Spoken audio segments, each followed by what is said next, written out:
Assalamualaikum warahmatullahi wabarakatuh. Waalaikumsalam warahmatullahi wabarakatuh.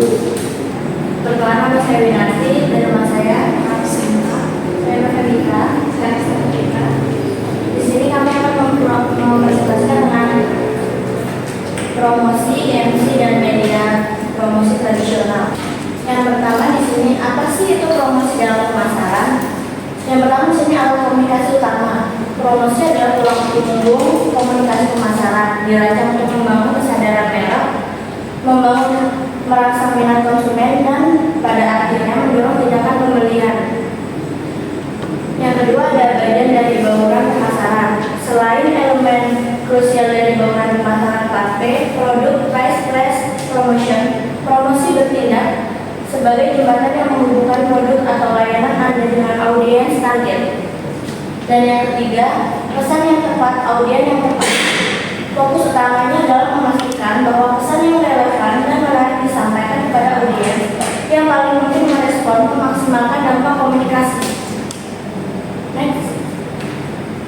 Berikutnya di sini, menurut BLBB 2021, MC adalah kerangka kerja strategis yang menyatukan semua elemen komunikasi pemasaran untuk menciptakan pengalaman brand yang mulus dan berdampak. Dalam IMC ini terdapat beberapa elemen penting seperti periklanan, membangun ekuitas merek, hubungan masyarakat, promosi penjualan, pemasaran langsung, dan pemasaran digital. Semua elemen ini tidak bekerja sendiri, tetapi terintegrasi sehingga dapat memperkuat pesan merek dan meningkatkan efektivitas pemasaran. Next. Dan yang ketiga di sini IMC memainkan peran penting dalam mengoptimalkan upaya pemasaran dengan memastikan bahwa setiap titik sentuh konsumen memberikan pesan yang selaras dan saling menguatkan. Harmonisasi saluran yang pertama itu memastikan semua saluran komunikasi dari iklan televisi hingga postingan media sosial bekerja sama secara harmonis, bukan secara terpisah. Oke, Ibu mau nanya itu salurannya seperti apa aja? Dari iklan televisi, Bu. Selain itu, saluran ada berapa? Ini sih saluran. Kan saluran iklan televisi bisa media sosial, bisa. Apa maksudnya? IMC itu apa sih? Integrasi, marketing, communication. Oke, mengintegrasikan IMC ya. IMC itu adalah integrasi. Kemudian itu di sana ditulis apa tadi? Yang ikutannya harmonisasi saluran. Ya, harmonisasi. Ya, sebelum harmonisasi saluran, ibu mau tanya saluran dari pemasaran ini apa aja? Itu ada 3. Apa salurannya? Saluran langsung, saluran tidak langsung, dan saluran langsung dan tidak langsung. Kalau saluran langsung itu seperti apa? Dari mulut ke mulut, Bu, secara langsung. Jadi Langsung, ya. misalnya dari ibu ke kamu langsung. Iya. Kalau tidak langsung, Tidak langsung berupa promosi iklan. Kalau dua-duanya kombinasi langsung dan tidak langsung seperti apa?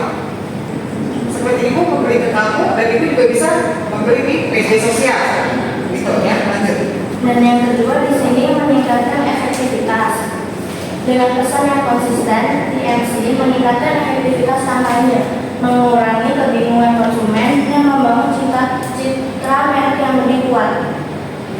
Contoh nyata, sebuah kampanye sukses mungkin menggabungkan iklan TV yang emosional, interaksi media sosial yang menarik, dan promosi di toko yang menawarkan intensif langsung, semuanya dengan satu narasi merek yang kuat. Coba contohnya seperti apa? Contoh nyatanya, itu kampanye sukses yang menggabungkan iklan TV. Contohnya seperti apa? Iklannya itu iklan Aqua. Ya. Kita mempromosikan.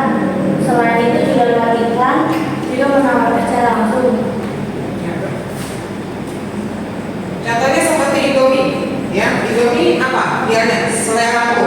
Ya, selera itu masuk ke dalam. Misalnya kalau mau membeli Indomie, ya, dia selalu hashtag itu konsisten, ya, maupun di media iklan, ya, misalnya media sosial dan lain-lain itu sama, ya, untuk menjual untuk hashtagnya. Oke, lanjut. Media promosi tradisional definisikan contoh.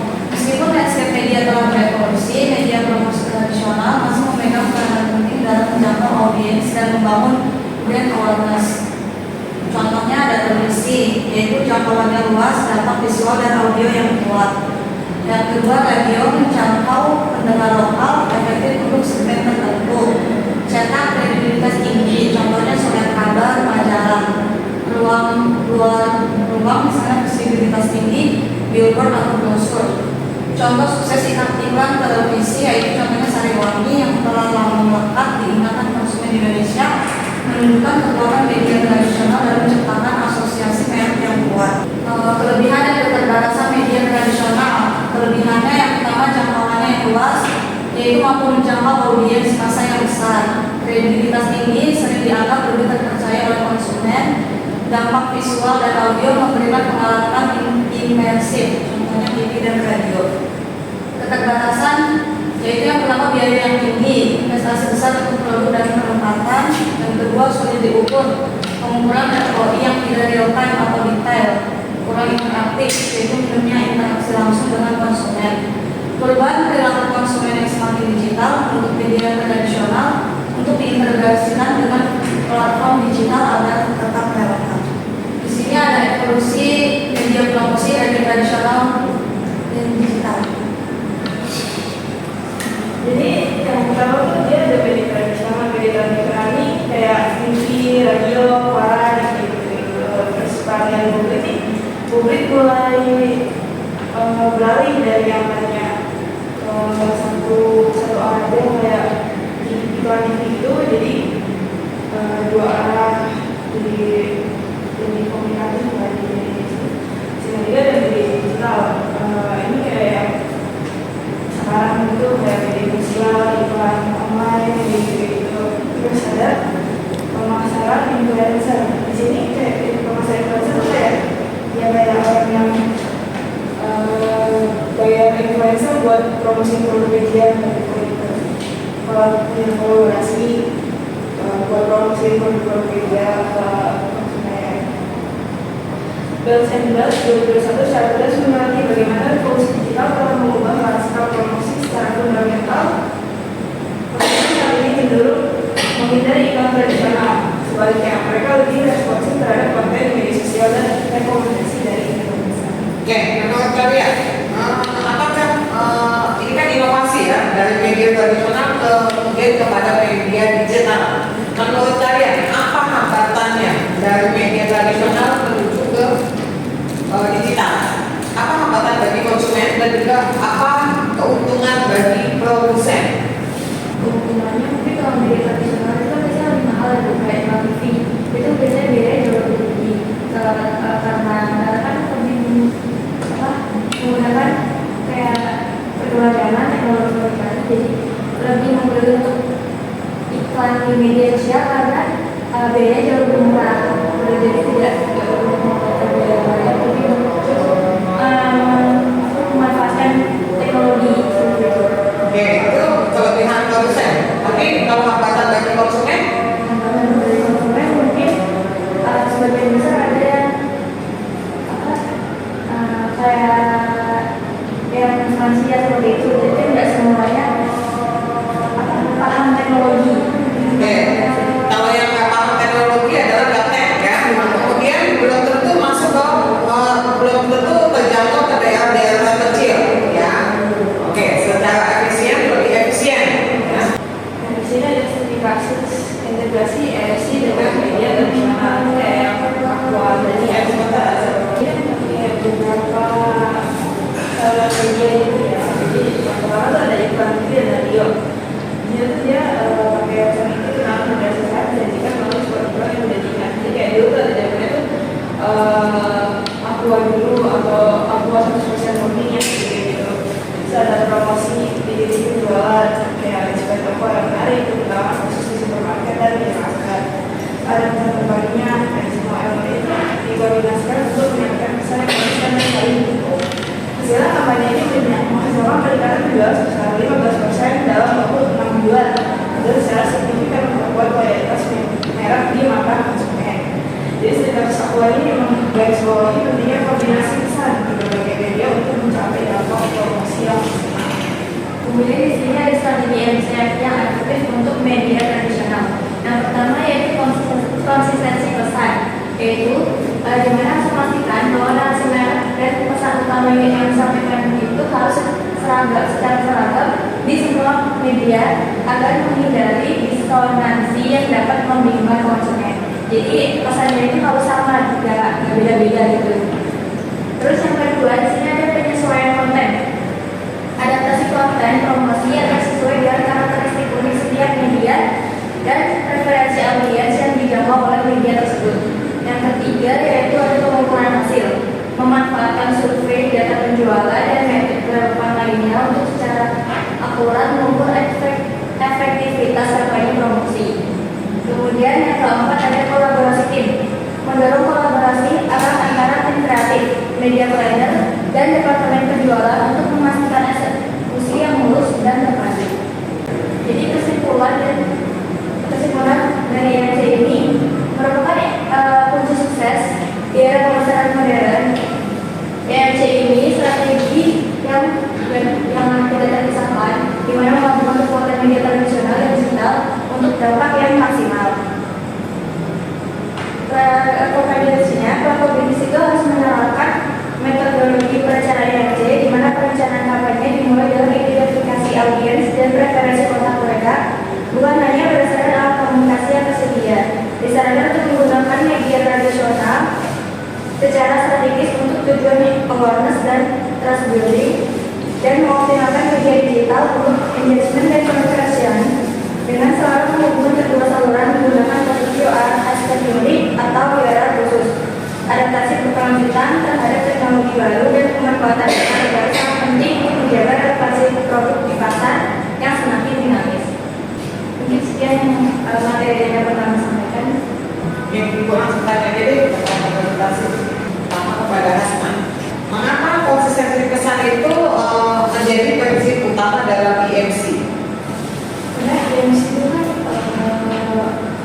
komunikasi yang berubah, misalnya komunikasinya mencoba berbagai macam itu, kan konsumennya jadi gitu. Jadi makanya harus konsisten biar konsumen ini tetap jelas harus percaya dengan produk tersebut. Ya, itu contohnya seperti apa? Mungkin ada seperti air mineral kan banyak itu sebenarnya. Misal katanya ada yang beli itu, jadi dia bingung terus salah merek atau Ya, kalau kita membagi brand pasti kita tahu dong brand, ya. Itu nggak bicara masalah itu, tapi bicara masalah apa tadi kampanye iklan, ya. Sama misalnya ibu mencontohkan sepatu Nike, ya. Nike itu kan just do it, ya. Jadi setiap iklan yang dipasang, ya, di media televisi, misalnya di whiteboard dan di lain-lain, pastinya selalu menanamkan makanya just do it, ya, nggak berubah-ubah. Jadi konsumen nggak bingung. Kalau kamu menjelaskan mengenai aqua itu beda, ya. Aqua tuh kan nggak bingung, orang kalau minum air ya untuk kesehatan aqua kan gitu ya. Hashtagnya dari aqua aku 100% aku 100% Oke, 100% lagi ya. Jadi kalau misalnya itu sama, dia konsisten gitu ya. Mau buat di mana-mana sama seperti itu. Oke, nanti. Oke, apa sih keunggulan dari media promosi tradisional dalam MC? keunggulannya sih lebih ke ini sih Bu, buat konsumen ya, konsumen yang seperti lansia itu kan mereka masih gaptek ya, jadi yang buat di tempat-tempat terpencil pun mereka masih bisa mengenal dari iklan produk tersebut. Dari mana? Dari mana? Ini secara langsung ya beda dari mungkin dari orang terdekat gitu. Kamu tadi nggak menjelaskan di presentasi media tradisional bukan dari orang terdekat, ya nggak? Nanti kamu menjelaskan bukan dari iklan TV. terus dari radio. Iya, iklan TV dan radio Bu. Iya. Terus hubungannya gimana? Kan nggak ada menjelaskan langsung gitu kan? Oke. Kan pasti namanya iklan nggak mungkin 1 kali 2 kali ya Bu, itu kan pasti konsisten sering. Nah, jadi orang kayak sering dengar dan sering tahu, lama-lama ini juga sudah terbiasa dengan iklan tersebut dan tahu produk tersebut. Oke, kenapa sih lebih kelebihannya ya? Kalau kelebihannya itu karena kita di media televisi ya, orang zaman dulu masih punya TV, ya enggak? Jadi memang lebih efektif ke sana. Kalau sekarang yang gaptek itu susah ya. Misalnya sudah lansia, ya kita kan kadang-kadang mau ngurus KTP aja kekurangan harus by online, ribet kan? Ya itu beda ya. Tetapi karena media tradisional ini masih berpengaruh karena apa? Kalau terpencil masih bisa nonton TV, ya, masih bisa dengar radio, ya, sepelosok-pelosoknya, ya. Beda mungkin sama iklan kayak kita dengan jualan, misalnya mau meningkatkan penjualan secara digitalisasi, ya kan? Kalau sekarang secara sistem online, ya. Misalnya baru dijual di pesan di Jakarta sampai kita ke Ambon, kan gitu ya. Nah, jadi seperti itu. Mengapa sih perusahaan itu perlu mengintegrasikan yang tadi namanya media tradisional dan juga digital supaya mereka mudah mempromosikan produk atau jasa yang mereka tawarkan. supaya lebih mudah mempromosikan, hanya mempromosikan aja. Mempromosikan lalu memasarkan. Oke, jadi lebih mengefektivitaskan ya dari berbagai platform ya, baik tradisional maupun dari digital. Oke. Nah, apa sih tantangan terbesar dalam implementasi IMC itu? Tantangan terbesarnya itu mungkin ya harus benar-benar memastikan yang disampaikan itu tuh benar-benar kayak yang tadi apa namanya jauh berbeda-beda itu jadi supaya dia konsisten harus konsisten. Konsisten itu gimana? Konsisten, semua juga konsisten. Tahu tuh konsisten itu kan nggak berubah. Iya. Ya mungkin di situ. Oke, jadi dalam mengimplementasikan yang dimaksudnya jangan berubah-ubah itu maksudnya ya pada saat pengimplementasian kadang-kadang kan kita menjual suatu produk ya itu misalnya kita beli bedak deh ya bedak pada saat kamu mengeluarkan